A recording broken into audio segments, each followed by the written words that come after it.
Wow, great theme song. Welcome to week 3 of the This Week in Film podcast, show where we discuss the various films we may have seen over the course of the past 7 days. As always, I'm joined by Charlie Chester, Tony LeBoy. My name's Nick Panunto. Welcome. Hey, what's going on, guys? Charlie, tell us what you saw this week in film. Well, I'll tell you, I did not see Dope because I did not like. You didn't the buy pitch. my summary? No, the pitch wasn't good enough, so I didn't Right. go for it. Great. But this past week, I watched Turbo Kid. It was a recommendation by Nick, and I also Turbo watched, Kid. I should say, rewatched Blade Runner: Fantastic. I've Director's Cut because only there's ever like seen the 8 director's different cut. cuts. Yeah. Is there? Yeah, Oh. I lied. It's not that many, but there's a bunch of different cuts. Tony, how many cuts of you are there? Tony, what did you see this week? This week I watched Goosebumps, the Jack Black reimagining of the children's horror novels. And I also watched, of course, Groundhog Day. Oh, great. I saw the Enron Smartest Men in the Enron, the Smartest Men in the Room documentary, and I finally got around to seeing The Revenant. Nice. Oh, What'd you think? I thought it was great up until the last half hour of the movie. what turned? Well, Yeah, what's your draw? I thought that the performances in the movie were excellent. I thought that Tom Hardy did great. I thought Leonardo DiCaprio was great. But I thought mostly the subplot of basically why he was being hunted by that Indian tribe. I don't remember what tribe it is, but the fact that they were motivated by the one guy's daughter being kidnapped. Spoiler alert. By the way. Oh, right. Enough Spoilers. time's passed. I think Yeah. we're okay now. It's been Right. out for like a month. But I thought that the entire subplot of that one Indian's daughter being kidnapped did not need resolution. No, and you almost knew immediately that once he saved her, she in some way was going to come back and save him. Oh, absolutely. It was yeah. definitely going to happen. And I thought that the French, like everything, like it felt like they had to. Well, we got to wrap up all these characters. We got to wrap up the Yeah, French they had to- guys. We got to wrap up the missing daughter. We got to wrap up the people that are hunting. They felt like they had to tie up all the loose ends, which Yeah. in reality Didn't need to happen. Yeah, you know? I could have and done then that. even the fight with Tom Hardy at the end was kind of unnecessary. I kind of felt like the movie could have just ended when he got to the camp and Tom Hardy just kind of disappeared. I wouldn't say it was unnecessary. I just wouldn't. I just say it wasn't as gut wrenching as the previous hour and 45 Right. minutes The that we first just half watched. hour of that movie Sure. is wow. I feel like Huh. the that end scene, the one we're talking about at the riverbed, Yeah. was like essentially like 3 different scenes that could have been 3 different resolutions, but they're like, this is going on too long. Let's combine everything into one scene, and it all gets tied up neatly in a bow. So yeah, I'd have to say that probably was the weakest part for me. Still a beautiful film, still Yeah. terrific to watch. I just really felt that last half hour. Charlie, tell us about the Turbo Kid. Turbo Kid. Okay, so Turbo Kid is, I believe, a Canadian film with Yeah. the help of New Zealand somehow got involved for funding. And I also looked up that it was Indiegogo had like a big part in like fundraising. Oh, really? Needless to say, super independent flick. And the idea of it is that it's a post-apocalyptic world set in the future, which is 1995, I think. I think you're right. Something like that. So no technology has advanced since that time. So the main character is a kid, and all he's doing is scavenging. The best thing I saw about it is the description of it is yesterday's tomorrow. Yeah. Okay. Yeah. So like the future from 1985. Straight up, like, it's like Mad Max, but you're intertwining pop culture from like late 80s, early 90s. Okay. And the main kid is obsessed with a comic book called Turbo Turbo Rider? Rider. And meanwhile, like he's getting shit on left and right, like by all these locals and whatnot that are just like all searching for pure water and like he's going through shit. Okay. So long story short, he finds a costume of the actual Turbo Rider. You come to find that it was based off a real character, the comic book, and he tries to become a superhero in this Mad Max sort of world. And he gets a love interest, and he's trying to save her from... How old is the kid? Supposed to be like 15, 16. Something like that. Okay. 17, Cool. something like that. They only ride BMX bikes. Nice. Yeah. He essentially wears like a Like Nintendo 90s power BMX glove. bikes. Yeah. Dirty, probably. Like 80s being like some of them have pegs and like all Yeah. that stuff. Oh, It's nice. fantastic. Awesome.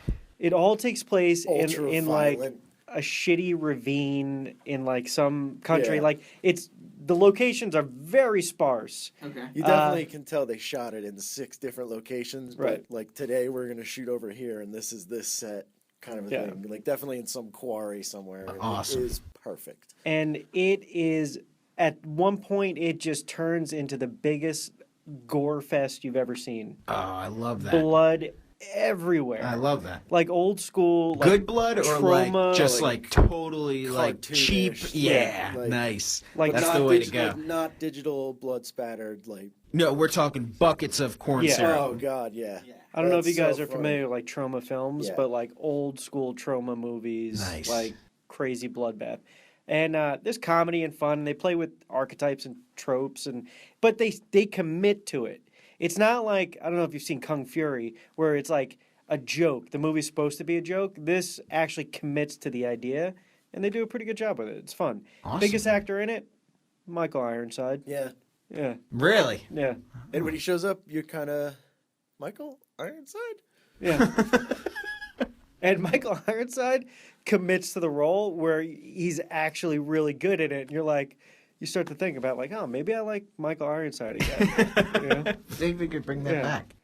Yeah, Excellent. definitely recommend it. On Netflix right now, if you get a chance. Awesome. Yeah. And Tony, you saw 2 movies this week that I don't remember already. Yeah, I saw Goosebumps. Let's talk about that. Goosebumps. I'll give you the short synopsis here. Basically, Jack Black is, spoiler alert, R.L. Stine. He plays this kid, moves in next door. He's a new kid in town, and R.L. Stine's the weird neighbor, and he basically get off my lawn. Don't look at my daughter. He has a daughter that's obvious, like the kid ends up being the kid's love Is interest. he the author R.L. Stine? Oh, Yes, Like yes. known for the Goosebumps Yes. series and the movie? Okay. Yes, he is. So, Jack Black's like, get off my lawn, don't talk to my daughter, blah, blah, blah, and you don't really know why. And then it turns out that basically he and his daughter are battling these monsters that keep escaping his books. His books are releasing, when they're opened, release the monsters that he's created into the real world, and they basically have to stop them and get them back into the book.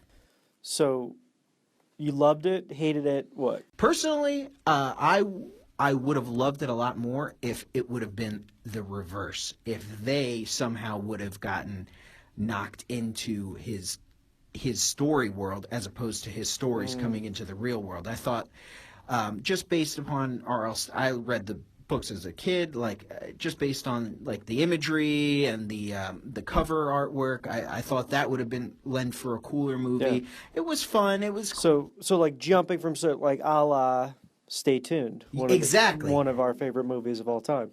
yeah. Rest in peace, John Ritter. Yeah, John Ritter. Yeah. The one it's with fun. where he's controlling the TV. He's You're right. he's jumping from the TV devil- channel to TV channel. Yeah, the devil basically sells him a TV, and it turns out that he gets sucked in through the satellite dish, which is fantastic. Oh, I mean, yeah. yeah. It's gotta see a that straight one. classic. Yeah. So if I you're also bored- saw Goosebumps. Yeah, and Dude, what'd you think? The dummy, Yeah. the evil dummy Very named creepy. Slappy, Yeah. is got some of the funniest lines. Like, I was cracking up whenever he came around. And, like, Jack Black's reaction to him, like, he's legitimately creeped out by Yeah, him. He's like, he was. it's Slappy. You know, like, I lost it every time. Yeah, that might have been like the saving grace for me, but the monsters didn't really do it for me. I mean, it's if you got kids, It's a good flick. It's not. They're not. The monsters aren't too scary where they're gonna freak the kids out. But yeah, it's good. It was a good throwback. See some of the old books come You're to both life. saying worth watching. Sure. Yeah, I'd check it out. I liked it a lot. Charlie, real quick. Blade Runner. Blade Runner. All right, so I'm looking online. I'm doing research on a new project I'm working on. I have to watch Blade Runner. I go online, VOD it. Everyone knows what that is at this point. Video on demand. Tony, you looking at me with a blank stare? I always look at you that way.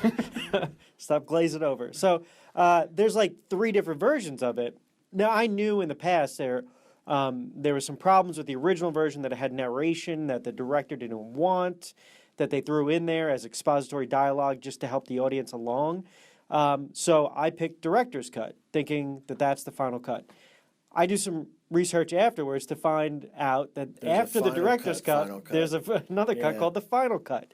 But I watched the director's cut, and it's awesome. From the very beginning, there is a dominating tone that just stays throughout, this dark, seedy noir that is married with sci-fi, that at that time, I don't think that had ever existed before.